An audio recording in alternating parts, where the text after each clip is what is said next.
Alright, hey, this is Joe from Cell Phone Geek. Today we're going to be mounting a speaker into the wall here. Going to cut a hole in the wall and put a speaker here into the wall, into the bathroom, as you can see. So basically what I'm going to do first is use a stud finder and find the studs in the wall, because I want to go in between the studs and figure out exactly where I'll be able to place it. So I'm going to go ahead and use that, and I'll mark the wall. So go ahead and do the same thing, and then I'll show you what to do next. Alright, hey, so I went ahead and found the stud, which I don't know if you see the line, but it's right here. The stud runs along here from the ceiling all the way down.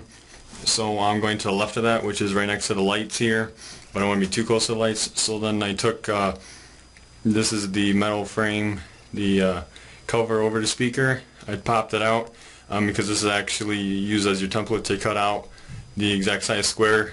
If you look at this from the other side of the actual speaker itself, this matches up, which actually I can show you here real fast. See here, this covers over this, but if you flip over the speaker here, you can see that it's bordered the same spot where this metal grill snaps into this frame here. So if you just take that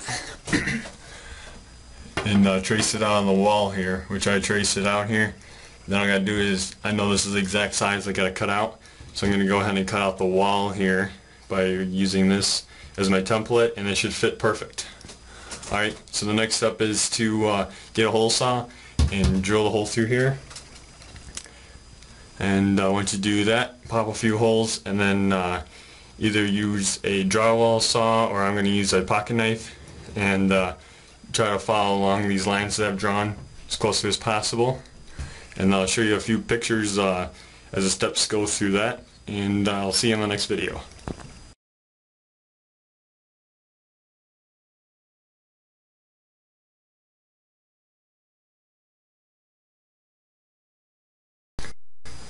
Alright, so I went ahead and I drilled 8 holes here with a hole saw, which is basically, it looks like this. With your drill here, it spins and makes a fairly good sized hole. So I went ahead, I used a 1-inch, and I drilled these holes. Now I'm going to take my pocket knife and cut and link all these together, so I'll be able to take off one block of the drywall, and then frame out the rest from the template that I've drawn on the wall. And I know I didn't mention this yet, but you do have to run the wires here also. But on the other side of this wall here, is all open. There's no drywall on the other side of this wall, so I was able to run my sound wires very easily. My speaker wire, which is positive negative wire. So I already have that ran, so that's why I didn't cover that yet. I apologize for that. But basically, I'm going to show here. Cut this out, put the speaker in, and then I'll show you the wiring on the back side, or from this side. I'll see how that goes, and we'll go from there. Alright, see you on the next one.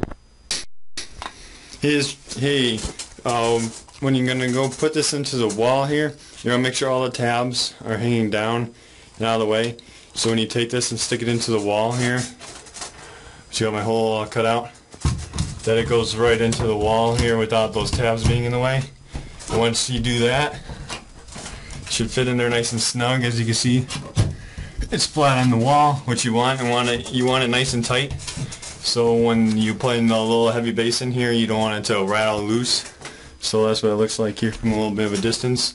Next step is to take your Phillips screwdriver and tighten all 4 of these screws, and then it'll take those little flappers I just showed you on the back.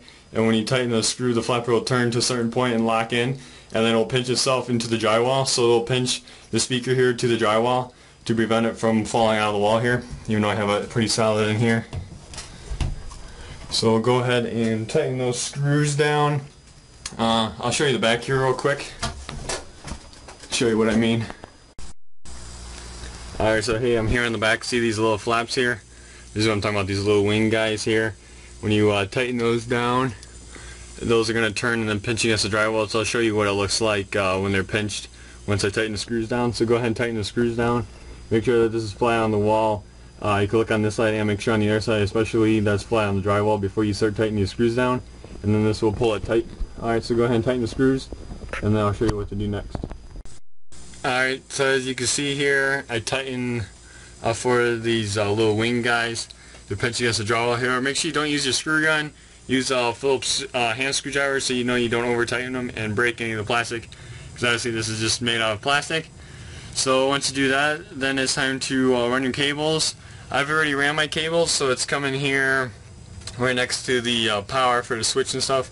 Don't let the cords touch the power. You don't want your sound cord to touch the power here, but mine's obviously close. But just be careful when you run it, and then all you gotta do is run the wire across here, and then I'm gonna plug it into positive and negative. Actually, I'm gonna splice it into the wire that they gave me with those two clips, so then it clips right in here. So I'm gonna go ahead and splice the wire, and then we'll almost be ready to test it here. So we'll go ahead and do that. Hey, okay, so I went ahead and hooked the speaker up here, got the wire on. I got it all mounted here, and this is what it sounds like. I obviously don't have the volume very loud so you guys can hear me, but that is it. It is all installed. I'll show you the back again. I'll show you my wiring somewhat from what I can show you before it disappears into the wall. But like I said, the back of the wall here is all open, so I can get to the wires really easy and see the back of the speaker. Normally, I know you probably won't be able to, but then you would have to just run the wire. Unfortunately, I'm not going to show you how to do that, but you can find other videos on YouTube on how to run the wire through walls and through the ceiling and stuff. And the speaker you can put in the ceiling, you don't have to put in the wall like I did. And this is water resistant and also moisture resistant, so when I take a shower in here, the moisture won't ruin the speaker, which is good. So this speaker is like all weather. It's made for indoor and outdoor use. So that is it. And of course I have to clean my mess up here. I made a small mess here in the ground. And this is the cutout here with the saw that I did. Alright, so I'm going to go ahead, I'll show you the back of the speaker one last time, and we'll go from there. Alright, so here, this is the back of the speaker. As you can see, that's the back of the speaker. The wire goes up, goes across here, all the way across, and then disappears behind the paneling here. So that's how I have the wire going, and then it goes to my computer, which is in another room. So that is how I have it hooked up here. And of course I got another mess here on the floor. I don't know if you can see it, but I got some more drywall on the floor here that I got to vacuum up as well. So that is it for this video. Thank you for watching. Don't forget to like, and I hope you subscribe to my channel. This was a fun project, installing a speaker in the bathroom, in the wall. I hope you enjoyed it as well. I'm trying to give you all the tips I can and teach you more about speakers and all that sort of stuff with installing them in different places within your house. Thank you for watching. Don't forget to like and subscribe, and I'll see you next time.